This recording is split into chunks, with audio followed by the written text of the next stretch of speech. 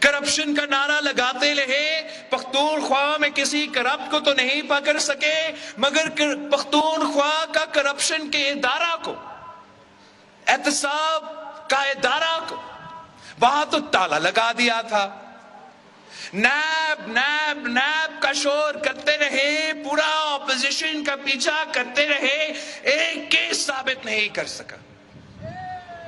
اور خود میں آپ کو بتانا چاہوں گا، سب سے کرپٹ ترین نکلے، سب سے کرپٹ ترین نکلے۔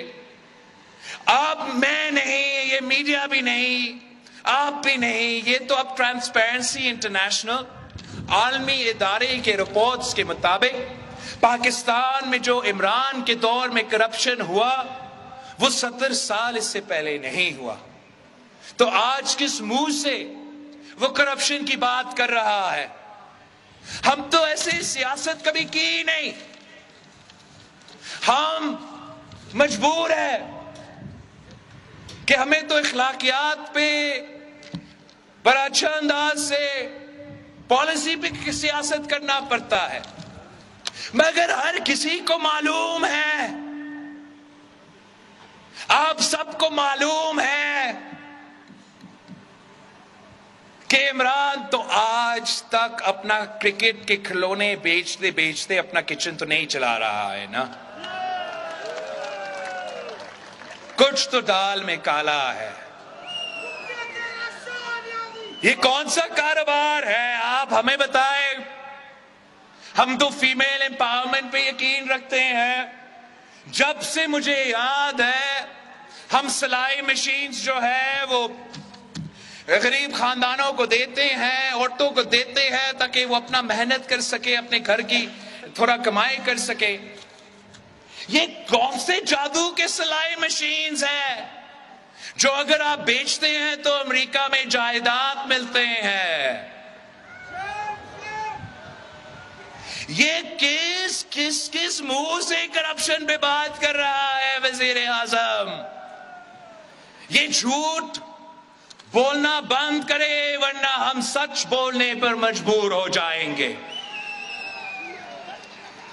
آپ جھوٹ کہنے بند کرو ورنہ جو خاتون اول کا کرپشن ہے ہم ملک اور قوم کے سامنے لے کر آئیں گے۔ آپ جھوٹ کہنے بند کرو ورنہ ہم ان کو بتائیں گے کہ اگر پنجاب میں آپ نے پیون لگانا ہے تو کہاں پیسہ پہنچانا پڑتا ہے۔ جھوٹ کہنے بند کرو، ہم ان کو کیا بتائیں، ان کو پتا ہے کہ عثمان بزدار نے پیسہ کہاں پکڑایا تھا وزیر اعلیٰ بننے کے لیے۔ اب یہ جھوٹ نہیں چلیں گے۔ اب عوام آپ کو پہچان چکے ہیں، عوام جانتے ہیں کہ عمران منافق ہے، عمران دھوکہ باز ہے، عمران جھوٹا ہے، عمران نے تبدیلی نہیں، تباہی کا بندوبست کیا ہے۔ اور اب جب وہ اپنا شکست دیکھ رہا ہے، مدینہ کا ریاست کا کارڈ استعمال نہیں چل رہا، کرپشن کرت پہ لوگ تنگ آ چکے، بیرون ملک کا سازش پہ لوگ سمجھتے ہیں کہ خود جو فورن فنڈنگ کیس میں سزا یافتہ ہے وہ دوسرے کے بارے میں فورن ایجنٹ ہونے کے الزام کیسے لگاتے ہیں۔ تو اب وہ ہمارا جمہوریت کے ساتھ کھیل رہا ہے۔ ایک تو صرف وزیر اعظم بنا تھا کہ وہ الیکشن نہیں سلیکشن تھا، اور اگر 3 سال بعد آپ کی محنت اور جدوجہد کے بعد سلیکٹرز کو یہ محسوس ہو رہا ہے کہ ہمارا کام ہی نہیں ہے کہ ہم اس قسم کے عہدے کے لیے سلیکشن کریں، تو یہ بہت خوشائن بات ہے، اور ملک کے عوام اس کو ویلکم کرتے ہیں۔ ہمارا تو جو جدوجہد ہے وہ جمہوریت کی بحالی کے لیے ہے، ہمارا جو مطالبہ ہے وہ یہی ہے کہ ہر ادارہ، اپنا قانونی اور آئینی دائرہ میں رہ کے کام کریں. اور عمران آئین کا خلاف ورزی کرتا ہے. عمران جمہوریت کا خلاف ورزی کرتا ہے. یہ نہیں چاہتا ہے کہ پاکستان میں رول آف لا چلے. وہ نہیں چاہتا ہے کہ ہم ایک ماڈرن ریاست کی طرح قانون کی بالادستی ہو. عمران چاہتا ہے کہ ہر ادارہ ایک ایسا ادارہ ہے ہی نہیں، ہر ادارہ وہ اپنا ٹائیگر فورس کی طرح کام کرے. اس ملک کا کوئی ادارہ نہ میرا ہے نہ عمران کا ہے، پورا پاکستان کا ہے. اور ہم کسی ادارہ کو کسی ایک شخص کے لیے متنازع نہیں ہونے دیں گے. مگر اس کا یہ پورا کوشش رہا ہے اور آج تک کوشش ہے کہ ہمارا جو اعلیٰ عدلیہ ہے، جو ہمارا کورٹس ہے، وہ غیر جانبدار نہیں، وہ نیوٹرل نہیں، وہ عمران کی ٹائیگر فورس بن کے کام کرے. عمران یہ چاہتا ہے کہ چاہے وہ نیب ہو، چاہے وہ ایف آئی اے ہو، چاہے وہ آئی ایس آئی ہو، چاہے وہ ہمارا افواج ہو، چاہے وہ ہمارا پولیس ہو، یہ قومی ادارے ہیں. ہر پاکستانی ان ادارے کو اپناتے ہیں. کسی ایک شخص کا ادارہ نہیں ہے. مگر عمران کا سازش ہے، عمران کا کوشش ہے کہ ان ادارہ کو اپنا ٹائیگر فورس بنائے. میرا آپ سے وعدہ ہے، پاکستان کے عوام سے وعدہ ہے، ہم کسی کو یہ اجازت نہیں دیں گے کہ ہمارے ادارے کو متنازع بنائے. کسی کو اجازت نہیں دیں گے. ہم سمجھتے ہیں کہ 2018 کے الیکشنز میں ہمارا ادارے کے متنازع بنائے گئے تھے. اب انشاءاللہ تعالی آگے جا کے الیکشن صاف و شفاف بھی ہوں گے اور کسی ایک شخص کے لیے کوئی ادارہ متنازع نہیں ہوگا. یہ باتیں تو بڑے بڑے کرتے ہیں، جلسہ میں آ کے دھمکیاں تو دیتا ہے، مگر اصل میں بزدل ہے. خود جو دوسروں کو جانور کہتا ہے، اصل میں وہ جانور ہے. وہ جنگل کا قانون چاہتا ہے. ہم آپ کو جنگل کا قانون کی اجازت نہیں دیں گے. یہ کبھی جب کوئی ہمارا منشور کا حصہ پہ، ہمارا منشور پہ وہ اختلافات نہیں کر سکتا، میرا آرگیومنٹ کا جواب نہیں دے سکتا، ہمارا سچ کا جواب نہیں دے سکتا، تو آج تک وہ صرف ایک میرا بات کو پکڑ کے وزیر اعظم پاکستان تنقید کرتا ہے. یہ نہیں کہہ سکتا کہ میں کرپٹ ہوں. بہت کوشش کیا، یہاں تک کہ آئی ایس آئی کو استعمال کیا کہ میرا ناشتہ کا اور دھوبی کا بل کا تحقیقات کیا جائے. آج تک ثابت نہیں کر سکا کہ ہم کرپٹ ہے. تو کہتا کیا ہے کہ اردو اس کا کمزور ہے. ایک دو ہاں اردو کمزور تو ہے میرا، لیکن میرا اردو تو 30 سال کی عمر میں کمزور ہے. آپ کا تو 70 سال میں آپ کو اردو نہیں آیا. اور مجھے اردو سکھانے سے پہلے آپ کے 3 بچے ہیں، تینوں کو اردو سکھا دو اور جان لو، سمجھ لو کہ ہم تو محب وطن پاکستانی ہیں. ہم اپنے قومی زبان کا عزت بھی کرتے ہیں، فخر بھی کرتے ہیں، سیکھ رہے ہیں اور بہتر بھی ہوگا. لیکن ساتھ ساتھ یہ جان لو، یہ سمجھ لو کہ یہ دھرتی، یہ قوم جہاں اردو بولنے والے کا قوم ہے، اتنا ہی پشتو بولنے والوں کا قوم ہے۔ یہ پاکستان میں جتنے بھی زبان بولے جاتے ہیں، یہ ہر زبان کا پاکستان ہے۔ یہ سندھی بولنے والے کا بھی پاکستان ہے، یہ سرائکی بولنے والے کا بھی پاکستان ہے، یہ بلوچی بولنے والے کا بھی پاکستان ہے، یہ تو پنجابی اور پوٹوہاری بولنے والے کا بھی پاکستان ہے۔ وہ زبان جو وہ گلگت بلتستان میں بولتے ہیں، ان کا بھی پاکستان ہے۔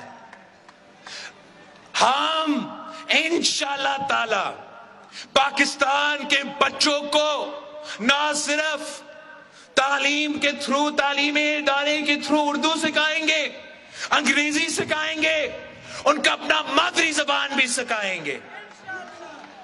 ہم نے تو ہمیشہ خدمت کیا ہے، تو نے صرف گالی دیا ہے۔ ہم تو سیاست کرتے رہتے ہیں۔ مولانا فضل الرحمان اور ہمارا جماعت کا کب سے سیاسی اختلافات ہیں؟ آپ نے کبھی مجھ سے مولانا صاحب کے بارے میں کوئی برا لفظ، کوئی گالی استعمال کرتے ہوئے دیکھا ہے؟ یہ کون سا وزیر اعظم ہے؟ خود تاریخ کا سب سے مہنگا ڈیزل لگا دیا، خود تاریخ کا سب سے بڑا مہنگا پیٹرول، اور دوسروں کو ڈیزل کہہ رہا ہے۔ یہ وزیر اعظم ڈیزل ہے۔ آپ مجھے بتائیں کہ تاریخ کا مہنگا ترین ڈیزل تو عمران کا دور میں ملا ہے۔ دوسروں پہ بوٹ پالش کا الزام لگا رہا ہے۔ یا واہ بھائی واہ، بوٹ پالش کا الزام عمران! آپ سب کو یاد ہے نا، ہمیں یاد ہے ذرا کہ جب حمید گل اس کا ناپی تبدیل کرتا رہا، تب سے ہمیں یاد ہے۔ جب یہ پاشا کا کھلونا بنا، تب سے ہمیں یاد ہے۔ آج جو سب کچھ آپ کر رہے تھے، یہ ملک، یہ عوام آپ کو پہچانتے ہیں، اور آج بھی آپ کا کوشش یہی ہے۔ بوٹ پالش آپ نے ختم کر لیا ہے، تو آپ بوٹوں کو چاٹنے پہ اتر آئے ہیں۔ خود بوٹ کو ایسے پکڑے ہیں، ایسے پکڑے ہیں کہ پاکستان کی تاریخ میں کسی نے ایسے نہیں کیا، اور آج تک آپ کا کوئی جمہوری کوشش نہیں ہے۔ آج تک آپ کا بوٹ پالش کرنے والا کوشش ہے۔ مگر میں آپ کو بتانا چاہ رہا ہوں کہ بوٹ پالش ختم ہو چکا ہے، اب یہ اس کا کام میں نہیں آئے گا۔ یہ جو دھمکی دینے کی کوشش کر رہا ہے، خود آپ کی پیٹھ پیچھے بھیک مانگ رہا ہے۔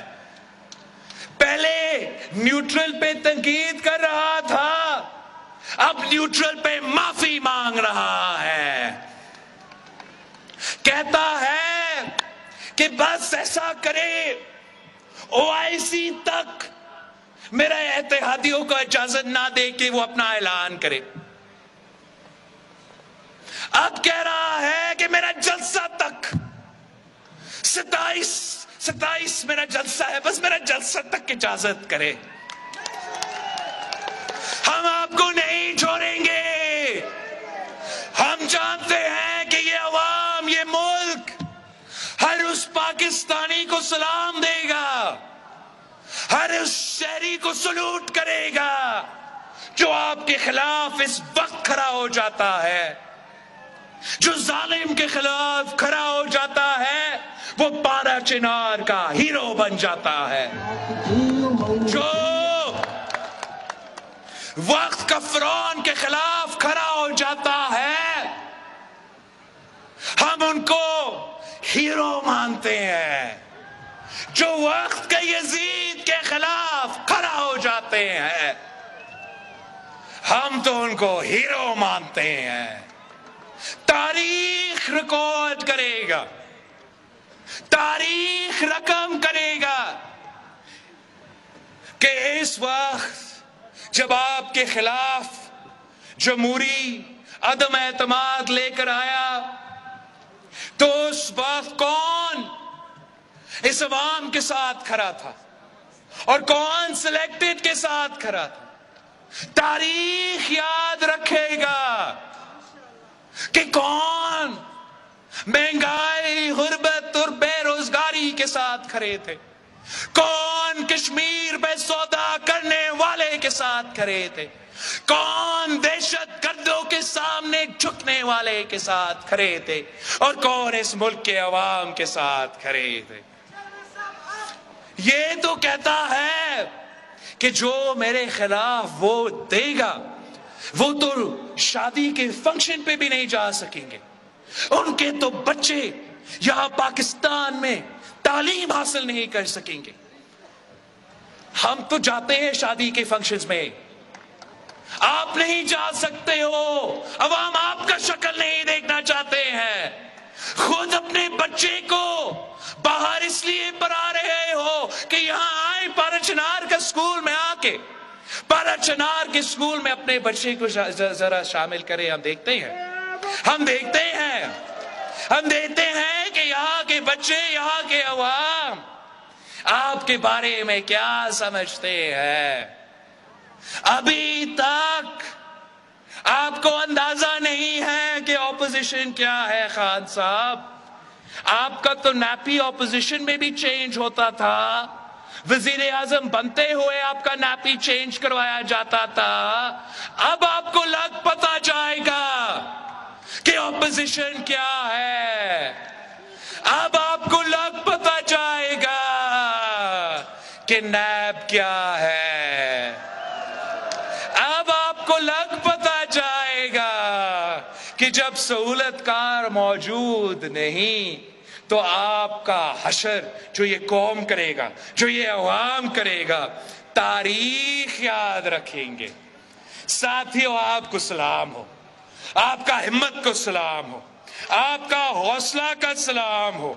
آپ نے عمران کو اتنا پریشان کر دیا ہے، اتنا پریشان کر دیا ہے کہ اس کو سمجھ ہی نہیں آ رہا ہے کہ وہ کیا کر رہا ہے، کیا کرنا چاہ رہا ہے۔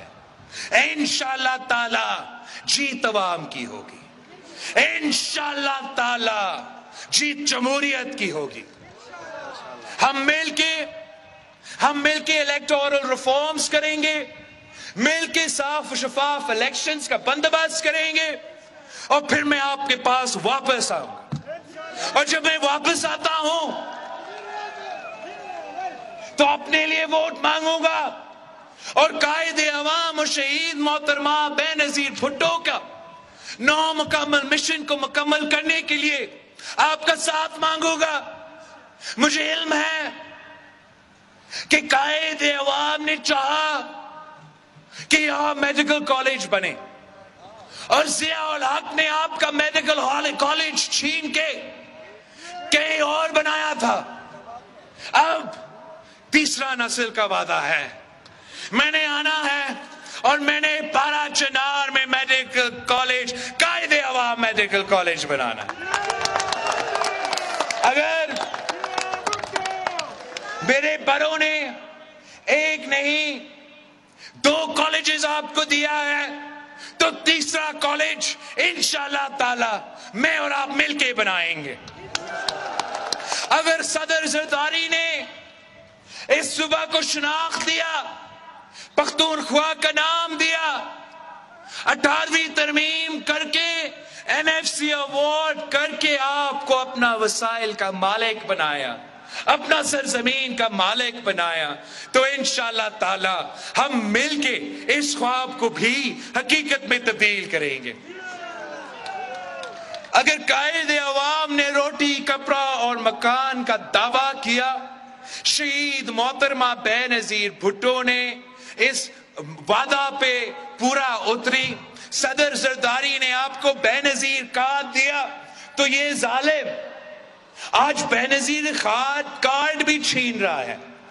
غریب ترین عورتوں سے بے نظیر کارڈ چھیننے والا کا میں حساب لوں گا، اور انشاءاللہ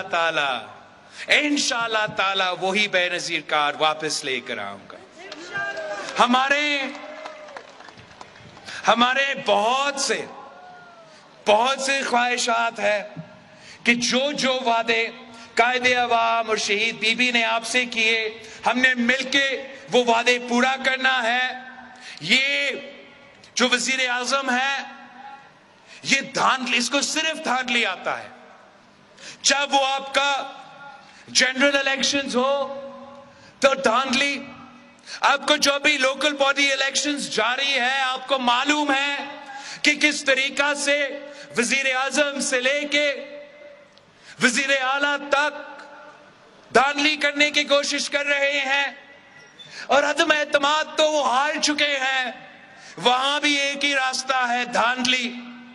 تو میں آپ سے اپیل کرتا ہوں کہ آپ نے ان کو پختونخوا کی لوکل باڈی